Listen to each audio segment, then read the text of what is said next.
Good morning, students. Today we are going to start with chapter number 5, index number. This is a topic from your maths 2. Topic from your maths 2. ये सब पढ़ने से पहले हम लोग देखते हैं कि एग्जैक्टली इंडेक्स नंबर क्या होता है. It's a simple example. तो मैंने यहाँ पर एक एग्जांपल लिखा है. इन द ईयर 2015 किसी एक कमोडिटी ए का प्राइस 10 रुपया था.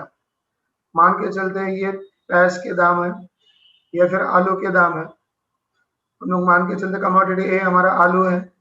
2015 में 10 रुपया किलो था. 2020 में वो 25 रुपया किलो हो गया. तो कमोडिटी ए हमारा आलू है. 2015 में उसका भाव था 10 रुपया किलो और 2020 में 25 रुपया किलो हो गया. तो हमको फाइंड आउट करना है. कि प्राइस लेवल में कितना इंक्रीज हुआ है. प्राइस लेवल में कितना इंक्रीज हुआ है. So how will calculate this. तो हम लोग ये कैलकुलेट करने की कोशिश करें कि 2020 का प्राइस लेवल क्या है. सो 2020 हमारा करंट ईयर है जिसके लिए हम लोग ये कैलकुलेशन करने वाले हैं. अच्छा, 2020 का जब कैलकुलेशन करने वाले हैं तो हम लोग उसको कंपेयर करेंगे 2015 के प्राइस से. मतलब 2015 ये साल हमारा बेस ईयर है. 2020 इस साल के लिए हम लोग प्राइस लेवल कैलकुलेट कर रहे हैं. तो ये हमारा करंट ईयर है और इसको कैलकुलेट करने के लिए 2015 की प्राइस हमने इसके साथ कंपेयर करना है. तो 2015 ये जो साल है वो हमारा बेस ईयर हो गया. तो बेस ईयर हो गया 2015. करंट ईयर हो गया 2020. अब करंट ईयर का जो प्राइस है उसको हम लोग लिखेंगे P1. 1 ये सब्सक्रिप्ट है, मतलब नीचे लिखा जाता है. एंड 2015 का प्राइस ये हमारा P0 है. ये 0 और ये 1 ये थोड़ा नीचे लिखा जाता है. सब्सक्रिप्ट बोलते हैं उसको. सब्सक्रिप्ट ये कैसे होता है शो यू. समझा. हमने ऐसा लिखा है यहाँ पर P और उसके बाद 0. इस 0 को नीचे लिखा जाएगा. 0 को नीचे लिखा जाएगा. It will be called as subscript. ये नीचे लिखना है. Hope you must have understood this. ये आपको ये नीचे लिखना है. That is subscript. यहाँ पर P0 P1. तो P0 का मतलब price in the base year and P1 का मतलब price in the current year. हमारा इंडेक्स नंबर का फॉर्मूला सिंपल फॉर्मूला है. I stands for price relative. I stands for price relative और index number P1 upon P0 मतलब current year price divide by base year price. Current year price divide by base year price multiplied by 100. तो जब हम लोग 100 से multiply कर रहे हैं तो आपको पता चल गया होगा कि index number are always express in percentage. फर्क सिर्फ इतना है कि आंसर के बाद परसेंटेज का साइन नहीं लिखते. आपने फॉर्मूला देखा इंडेक्स नंबर का. I is equal to P1 upon P0. P1 मतलब करंट ईयर का प्राइस डिवाइड बाय P0 मतलब बेस ईयर का प्राइस. उसको 100 से मल्टीप्लाई कर रहे हैं. अगर हम लोग किसी चीज को 100 से मल्टीप्लाई करते हैं तो इसका मतलब वो परसेंटेज में कन्वर्ट हो गया. तो index numbers are always express in percentage. फर्क सिर्फ इतना है उसके सामने परसेंटेज साइन नहीं लिखा जाता. तो 2020 का प्राइस 25 रुपया था. P1 डिवाइड बाय P0 10 रुपया प्राइस था. तो 10 रुपए का 25 हो गया तो 100 का कितना होगा. 10 रुपए का 25 हो गया तो 100 का कितना होगा. इसका मतलब कितना हो गया 250. मतलब जो चीज हमको 100 रुपए में मिल रही थी 2015 में, जो चीज हमको 2015 में 100 रुपए में मिल रही थी, अब 2020 में वो 2020 में वो 250 की बन गई. So price index number for the year 2020 2020 का प्राइस इंडेक्स नंबर ये 250 है. विथ रिस्पेक्ट टू WRT का मतलब विथ रिस्पेक्ट टू. कंपेयर करेंगे तो किसके साथ कंपेयर करेंगे. बेस ईयर 2000 से. बेस ईयर 2015 से. बेस ईयर 2015 से कंपेयर करेंगे तो 2020 का हमारा इंडेक्स नंबर आता है 250. मतलब ऑन एन एवरेज 2015 में जो चीज 100 रुपए में मिल रही थी तो 2020 में वो 250 रुपया हो गया है. मतलब 150 रुपए का प्राइस लेवल बढ़ गया है, 150 रुपए से प्राइस बढ़ गया है। So that is the meaning of this index number. तो ये एक सिंबल, यहाँ पर आपको कुछ चीजें समझ में आई होंगी। बेस ईयर किसको बोलते हैं, करंट ईयर किसको बोलते हैं, P0 क्या होता है, P1 क्या होता है। मैं एक बार फिर से यहाँ पर रिपीट कर रहा हूँ। जिस साल का हमको इंडेक्स नंबर कैलकुलेट करना है, जिस साल का इंडेक्स नंबर कैलकुलेट करना है उसको बोला जाता है करंट ईयर। जिस साल के साथ कंपेयर करेंगे, जिस साल के साथ कंपेयर करेंगे उसको बोला जाएगा बेस ईयर। करंट ईयर का जो प्राइस होगा उसको बोलेंगे P1 और जो बेस ईयर का प्राइस होगा उसको बोलेंगे P0। और हमारा इंडेक्स नंबर का फॉर्मूला होगा P1 अपॉन P0, मतलब current year price divide by base year price multiplied by 100। तो इंडेक्स नंबर हमारा परसेंटेज में होता है, but we don't have to write percentage sign in the answer. तो जो इंडेक्स नंबर आएगा फाइनली, उसके आगे आपको क्या नहीं लिखना है, परसेंटेज नहीं लिखना है। I think you must have understood certain concepts over here. These are the notations which we use in the index number. P0, P0, 0 मतलब बेस ईयर and 1 मतलब करंट ईयर। 0 मतलब बेस ईयर, 1 मतलब current year. तो P0 का मतलब हुआ price in the base year. Q0, Q stands for quantity, तो Q0, 0 मतलब बेस ईयर, तो quantity in the base year. P1, P stands for price, 1 stands for current year, तो price in the current year।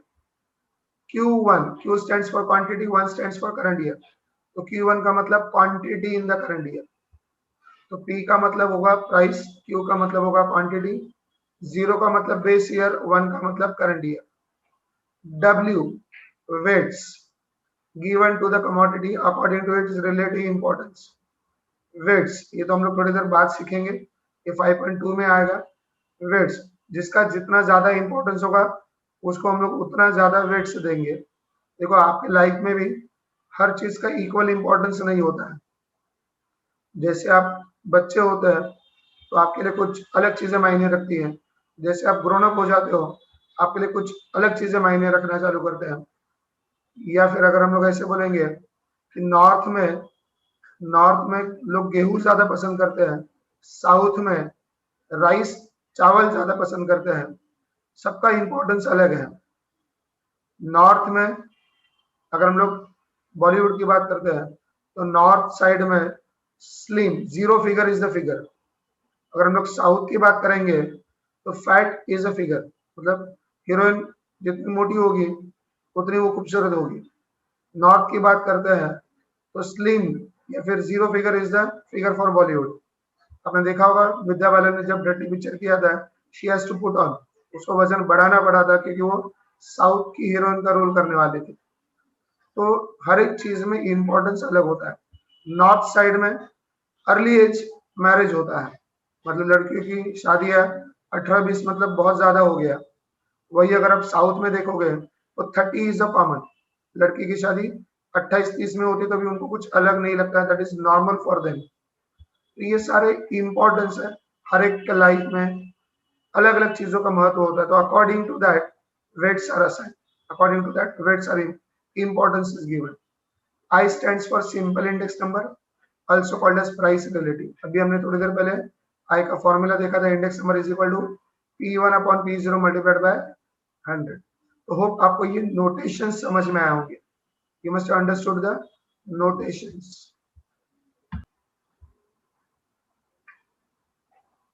Terminologies, क्या क्या words use होते हैं देखो, base period और करंट पीरियड। बेस ईयर और करंट ईयर है ना, बेस पीरियड ईयर बोलो, करंट पीरियड करंट ईयर।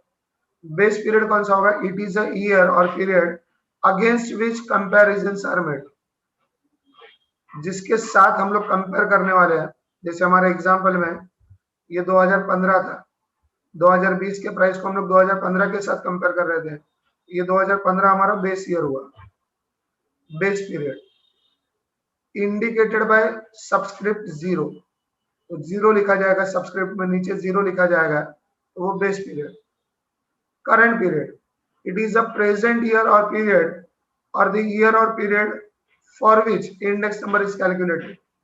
जिस साल के लिए हमको इंडेक्स नंबर कैलकुलेट करना है, मतलब यहाँ पर 2020 था हमारे एग्जाम्पल में, इस साल के लिए हमको इंडेक्स नंबर कैलकुलेट करना है, तो ये होगा हमारा करंट ईयर, और उसको लिखेंगे 1 से, subscript 1, so indicated by subscript 1। तो base year and current year. अब types of index number, types of index number, price index number, it measure the changes in the level of prices, it is a good measure of inflation. महंगाई बढ़ी है कि कम हुई है, ये हमको इस इंडेक्स नंबर से पता चलता है। जैसे हमने यहाँ पर देखा 10 रुपए की चीज 25 की हो गई, हमारा इंडेक्स नंबर 250 आ गया। ये 250 आ गया, इसका मतलब ये हुआ 2015 में दो चीज हमको 100 रुपए में मिल रही थी, अब वो 250 में मिल रही है, इसका मतलब महंगाई बढ़ गई। अगर यही कम होता 90 होता, इसका मतलब उल्टा होता, महंगाई कम हो गई। तो प्राइस इंडेक्स नंबर ये मेजर करता है, ये कैलकुलेट करता है changes in the level of prices. इससे हमको पता चलता है कि महंगाई बढ़ रही है कि कम हो रही है। क्वांटिटी इंडेक्स नंबर, जब हम लोग क्वांटिटी इंडेक्स नंबर कैलकुलेट करेंगे तो ये दिखाएगा changes in the quantities of goods between two specified years. It is a good indication of output. तो हमारे देश का आउटपुट बढ़ा है कि नहीं बढ़ा है, हमारे इंडस्ट्री का आउटपुट बढ़ा है कि नहीं बढ़ा है, प्रोडक्शन बढ़ा है कि नहीं बढ़ा है, ये हमको पता चलेगा, क्योंकि हम लोग 2 साल के क्वांटिटी को कंपेयर करेंगे कि 2015 में आउटपुट कितना था, 2020 में आउटपुट कितना है। तो अकॉर्डिंग हमारा आउटपुट प्रोडक्शन बढ़ा है कि नहीं हुआ है, कम हुआ है, राइट। तो ये क्वांटिटी, जैसे अगर हम लोग सेल्स की बात करेंगे तो 2015 में हमारा सेल्स कितना था, 2020 में सेल्स कितना है, तो अकॉर्डिंग हमारा सेल्स बढ़ गया कि कम हो गया, ये कैलकुलेट करेंगे क्वांटिटी इंडेक्स नंबर। तीसरा इंडेक्स नंबर है वैल्यू इंडेक्स नंबर। वैल्यू, जब आप प्राइस को क्वांटिटी से मल्टीप्लाई करते हो तो आपको वैल्यू मिलती है। से फॉर एग्जांपल किसी दुकान में 50 रुपए का एक नोटबुक है, आपने ऐसे 3 नोटबुक खरीदे, तो आपका वैल्यू जो हुआ वो कितना हुआ, 150 हुआ। प्राइस एक नोटबुक का 50 रुपया था, आपने 3 नोटबुक्स खरीदे, मतलब क्वांटिटी 3 खरीदा, तो प्राइस को क्वांटिटी से मल्टीप्लाई करेंगे तो आपको वैल्यू आ जाएगा। सो 50 रुपया नोटबुक का प्राइस मल्टीप्लाइड बाय 3 क्वांटिटीज, तो आपका वैल्यू हो गया 150। So value is equal to price multiplied by quantity. So it measures the percentage change in the value of commodity between 2 years. दो साल में वैल्यू में कितना बदलाव आ गया, वैल्यू में कितना चेंजेस हुआ है, ये हम लोग वैल्यू इंडेक्स नंबर से कैलकुलेट करेंगे। और वैल्यू कैसे कैलकुलेट करेंगे, तो प्राइस को मल्टीप्लाई करेंगे क्वांटिटी से। देखो हमने इस स्क्रीन पर ये सारी चीजें सीखी है। एक होता है प्राइस इंडेक्स नंबर, जो आपको महंगाई दिखाता है, महंगाई बढ़ गई कि कम हो गई। दूसरा होता है क्वांटिटी इंडेक्स नंबर, इससे पता चलता है हमारा आउटपुट बढ़ गया कि कम हो गया। एंड वैल्यू इंडेक्स नंबर, इससे पता चलता है हमारा वैल्यू अप्रिसिएशन हुआ है कि डिप्रिसिएशन हुआ है, वैल्यू बढ़ रहा है कि वैल्यू कम हो रहा है। टर्मिनोलॉजीज, कौन से पीरियड को बेस ईयर बोलेंगे, कौन से ईयर को करंट ईयर बोलेंगे। I hope you must have understood this.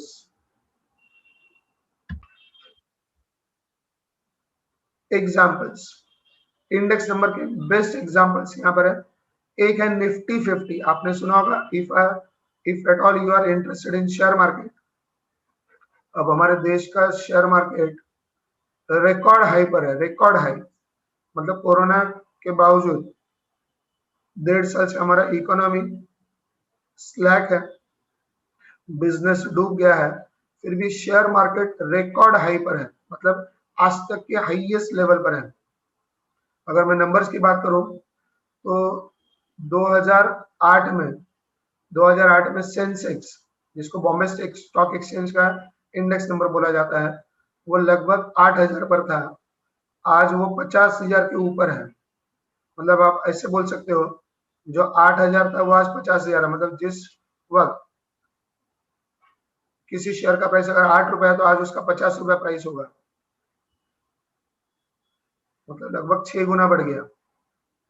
Nifty 50 पढ़ते हैं, Nifty 50, it is a weighted average of 50 Indian companies, Indian company stocks, stocks मतलब shares, in 13 sectors listed on national stock exchange. ये example है कि हमारे देश का जो शेयर मार्केट का इंडेक्स है, एक तो ये दोनों फेमस है, वैसे आपको देखिएगा कोलकाता स्टॉक एक्सचेंज भी होगा, राइट, वैसे अलग, लेकिन these are the two major stock exchange in India, Nifty 50, Nifty that is national stock exchange का नाम ही बताता है, this is all over India. Bombay stock exchange it's a famous, और आपको पता है even though our capital city is Delhi, the financial capital city of India is Mumbai, तो उसका स्टॉक एक्सचेंज है बॉम्बे स्टॉक एक्सचेंज। तो निफ्टी 50 ये किससे बनता है?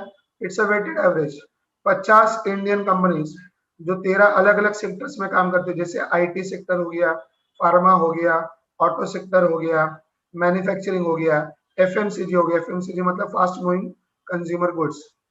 तो ऐसे अलग अलग सेक्टर्स में से, फिर फाइनेंस सेक्टर हो गया, ऐसे अलग अलग सेक्टर्स में काम करने वाली 50 टॉप की इंडियन कंपनीज, इनके प्राइस को मिलकर जो इंडेक्स नंबर बनता है उसको बोला जाता है निफ्टी 50।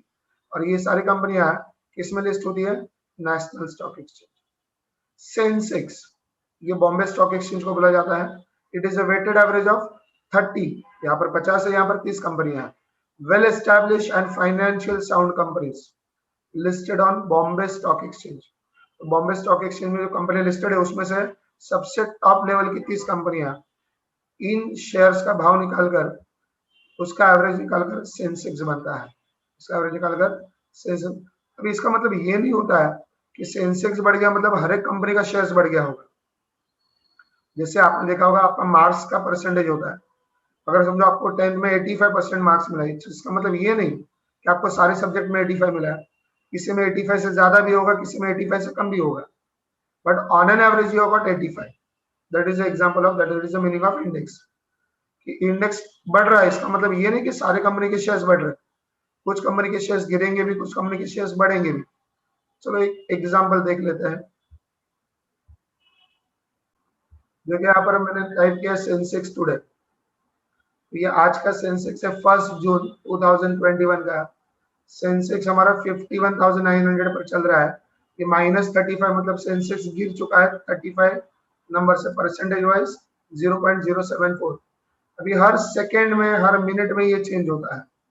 यहाँ पर ये स्टार्ट हुआ था ओपन, उसके बाद देखो कब कम हो रहा है कब बढ़ रहा है कंटिन्यूसली। ओपन हुआ था 52,000 में, 52,226 तक चला गया, 228 तक चला गया था, 51,836 का लो है। प्रीवियस क्लोज कल के दिन जब बंद हुआ था तो 51,937 पर बंद हुआ था, तो 900 के मुकाबले 800 मतलब आज कम हुआ है, राइट। तो इसका मतलब ये नहीं कि सारे के सारे कंपनियों के शेयर्स आज गिरे होंगे। देखो अगर आप देखोगे यहाँ पर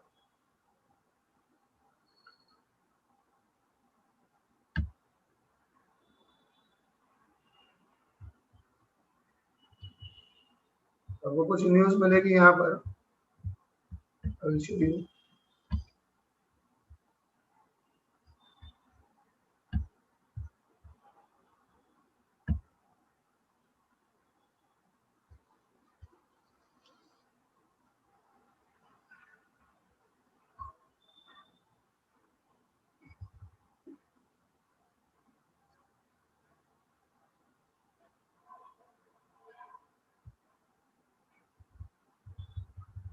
अब देखोगे यहाँ पर देखो कोटक महिंद्रा, नेस्ले ये बढ़ गया है, एनटीपीसी ये बढ़ गया है, ओएनजीसी ये 3% से बढ़ गया है, राइट, निफ्टी वाला। रिलायंस बढ़ गया है, एसबीआई बढ़ गया है, लेकिन ओवरऑल इंडेक्स नीचे है, क्योंकि ये अगर बढ़ रहा है तो कुछ ना कुछ गिरा होगा। देखो सन फार्मा गिरा है, टाटा कंज्यूमर प्रोडक्ट्स ये गिरा है, टाटा मोटर्स इसका भाव गिरा है, माइनस मतलब गिर गया है, प्लस मतलब बढ़ रहा है। तो अगर हम लोग यहाँ पर अगर जो टाइप करते हैं, अगर आप देखो यहाँ पर लाइन में सेंसेक्स गिर चुका है, निफ्टी गिरा है, निफ्टी मिड कैप 100 गिरा है, राइट, लेकिन ब्रिटानिया कंपनी का भाव बढ़ गया है, सिप्ला ये फार्मा कंपनी है उसका भाव गिरा है, राइट, आयशा मोटर्स ये ऑटो सेक्टर्स की कंपनी है 48% गिरा है, बढ़ गया है। डॉक्टर लेडीज ये गिरा है, फार्मा सेक्टर का आप अंदाजा लगा सकते हो आज फार्मा सेक्टर से डाउन है, फार्मा सेक्टर से डाउन है। अगर आप ऐसे भी टाइप करते हो today's gainers, gainers on Nifty, तो आज किसको फायदा हुआ है, आज किसको फायदा हुआ है? तो अगर आप देखोगे यहाँ पर एनएससी टॉप गेनर्स निफ्टी 50, आपको यहाँ पर इंफॉर्मेशन, ये खजाना है, आप उसमें ढूंढते रह सकते कि आज क्या बढ़ गया क्या कम हो गया है। परसेंटेज यहाँ पर देखो 3% से बढ़ गया ओएनजीसी का शेयर का भाव, 3% का गेन हुआ है। बजाज ऑटो 70 रुपीज से बढ़ गया, मतलब 1% का चेंज हुआ है। एचडीएफसी ऐसे। तो अकॉर्डिंगली आप देखोगे आज के गेनर्स कौन है, आज के लूजर्स कौन है। देखो सेंसेक्स कम होता है इसका मतलब ये नहीं कि सारे शेयर्स के भाव कम हो जाएंगे, और सेंसेक्स बढ़ता है इसका मतलब ये नहीं कि सारे शेयर्स के, देखो सेंसेक्स बढ़ा मतलब ये एवरेज है, ऐसा इसका मतलब नहीं होता कि इंडिविजुअल सबका भाव बढ़ा हुआ है। और शेयर मार्केट गिरा है इसका मतलब ये नहीं कि सारे शेयर्स गिरे होंगे, सारे शेयर्स, कुछ शेयर्स तो बड़े भी होंगे, कुछ शेयर्स कम भी होंगे। तो लेकिन जिसका वेटेज ज्यादा है उसका भाव अगर गिर गया है तो डेफिनेटली मार्केट नीचे आएगा, राइट। तो I hope you must have understood this. Index number, अभी इतना सब कुछ डिस्कस करने के बाद आपको थोड़ा बहुत आइडिया आया होगा। Changes in the general level of prices are measured using a statistical tool, मतलब हथियार, एक formula known as index number। तो हमारे इकोनॉमी में प्राइस लेवल बढ़ रहा है कि कम हो रहा है, ये जानने के लिए हम लोग जिस टेक्निक का यूज करते हैं, that technique is called as index numbers। Index numbers provide one of the most popular statistical tool used in economics, that is study of economy। तो वहां पर ये सबसे काफी important we can say technique है। Index number are usually express as percentage, आपने देखा है फॉर्मूला में हम लोग 100 से मल्टीप्लाई करते हैं, तो ये परसेंटेज हुआ। फर्क सिर्फ इतना है कि उसके आगे परसेंटेज का साइन नहीं लिखा जाता। An index number is a statistical measure of changes in the variable or a group of variable with respect to time, geographical location or some other features such as production, income, etc। जैसे मैंने आपको बताया एक price index number होता है, एक quantity index number होता है, एक वैल्यू इंडेक्स नंबर हो रहा है। आप किसको कंपेयर करते हो अकॉर्डिंगली आपका इंडेक्स नंबर को जवाब देगा। अगर आप प्राइस को कंपेयर करते हो तो आपको इन्फ्लेशन का पता चलेगा। अगर आप क्वांटिटी इंडेक्स नंबर कैलकुलेट करते हो तो आपको आउटपुट का पता चलेगा। आप वैल्यू इंडेक्स नंबर कैलकुलेट कर रहे हो तो आपको वैल्यू में क्या क्या चेंजेस हुआ है उसका पता चलेगा। आप किसी एक कमोडिटी के चेंजेस की बात करते हो तो एक वेरिएबल में क्या चेंजेस हुआ है। अगर हम लोग निफ्टी 50 सेंसेक्स की बात करते हैं तो ये क्या है, it's a group of variables. अलग अलग कंपनियों के शेयर्स है ना, यहाँ पर 50 कंपनी, यहाँ पर 30 कंपनियां हैं, अलग अलग सेक्टर्स में से कंपनियां हैं, तो उनमें क्या चेंज हुआ ये हमको पता चलता है। Index number is an economic indicator of business activities. Indicator barometer बोलते हैं बेसिकली उसको, इकोनॉमिक बैरोमीटर।